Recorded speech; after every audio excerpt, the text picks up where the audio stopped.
Are you a new player that is starting their journey on Wuthering Waves? Or are you an old player that left the game and it's coming back?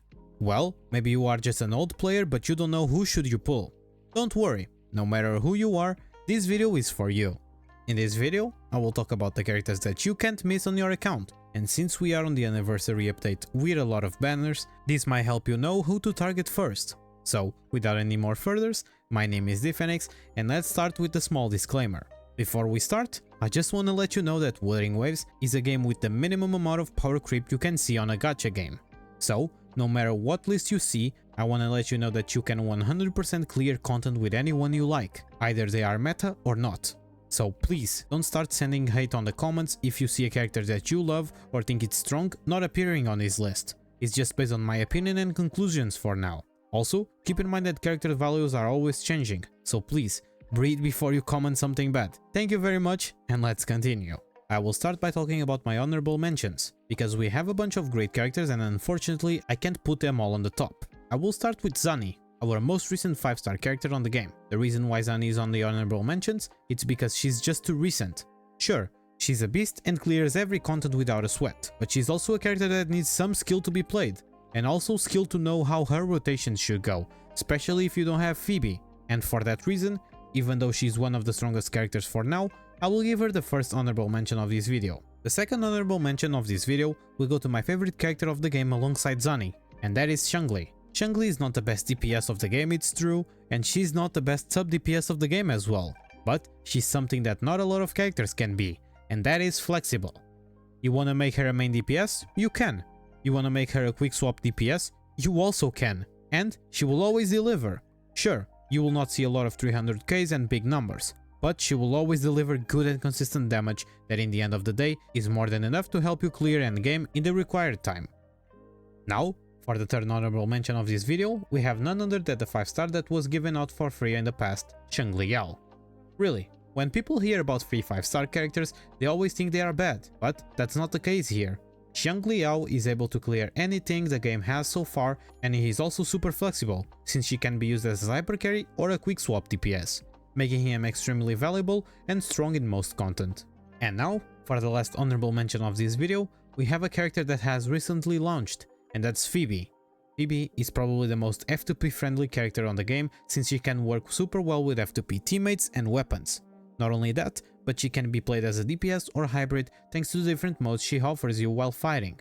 But Dphoenix, if she is this good, why is she only an honorable mention?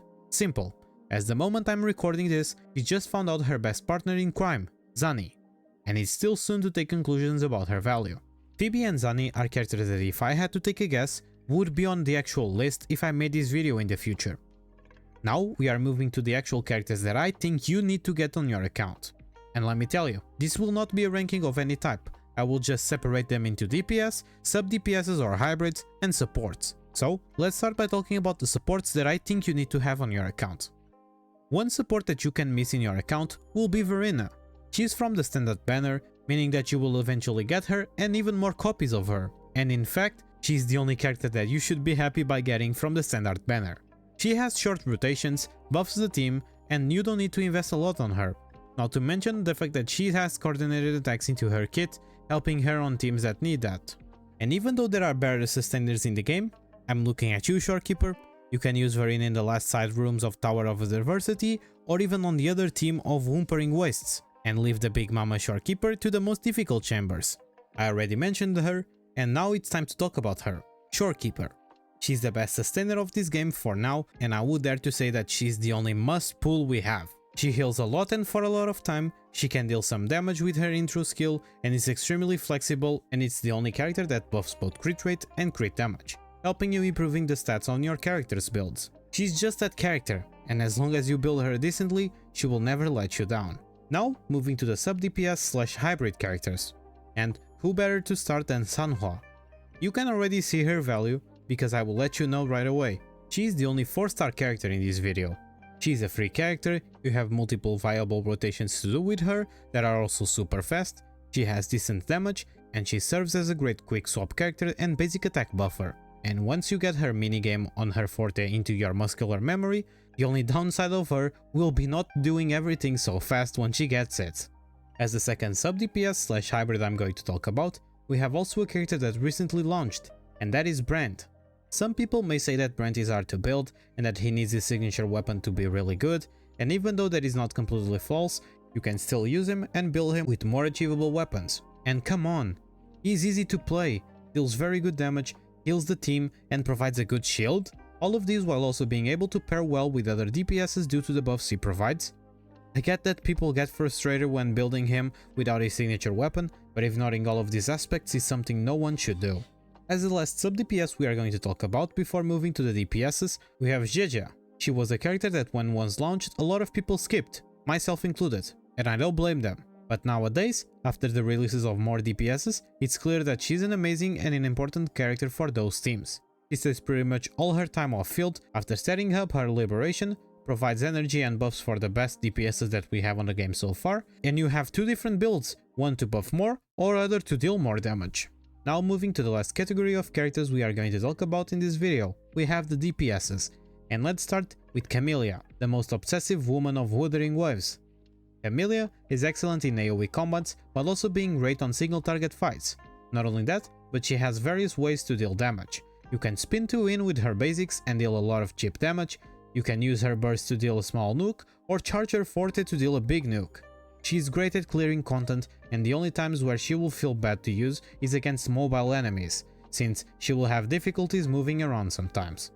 Now it's time to talk about Jinhsi, the character that many players consider the best DPS of this game and that was launched on the 1.1 and is still holding strong. Jinhsi is a character that I believe that will always be great. She's pretty straightforward to use, and as long as she doesn't miss a crit, she will be delivering 300 case beams even with Verina, a sustainer from the standard banner. Not only that, but she has access to F2P characters like Taoshi or Wanhu, since they both help her with coordinated attacks and buffs. So, like I said, her biggest problem will be missing a crit, because with her, the quote "if it's not 100% it's a 50-50" will be put to test almost every time. Now we've reached the last character I'm going to talk about in this video, and that is none other than Carlotta. While some players say Jinhsi is the best DPS, I actually believe that Carlotta is the closest to that role. At the moment, she has access to pretty much her best teams, she's easy and simple to play, offers an incredible amount of damage and doesn't need to be glued to the enemy to even attack it. So trust me, if you got Carlotta and her best teammates, she will never disappoint and will always deliver a good performance in AoE scenarios. And for those people writing hate on the comments saying, "Yeah, but you are considering her best in SWAT team," well, pretty much everyone on this tier list are each other's best in SWAT teammates, so here you go. So, was I able to help you figuring out what characters you can't miss in your account?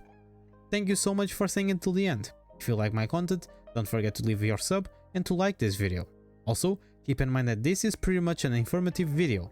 If you love a character that didn't appear here and you can still clear content with them, it doesn't mean they are bad.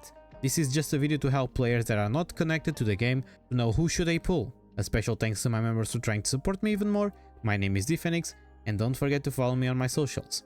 Thank you so much for staying until the end, stay safe and have an amazing day.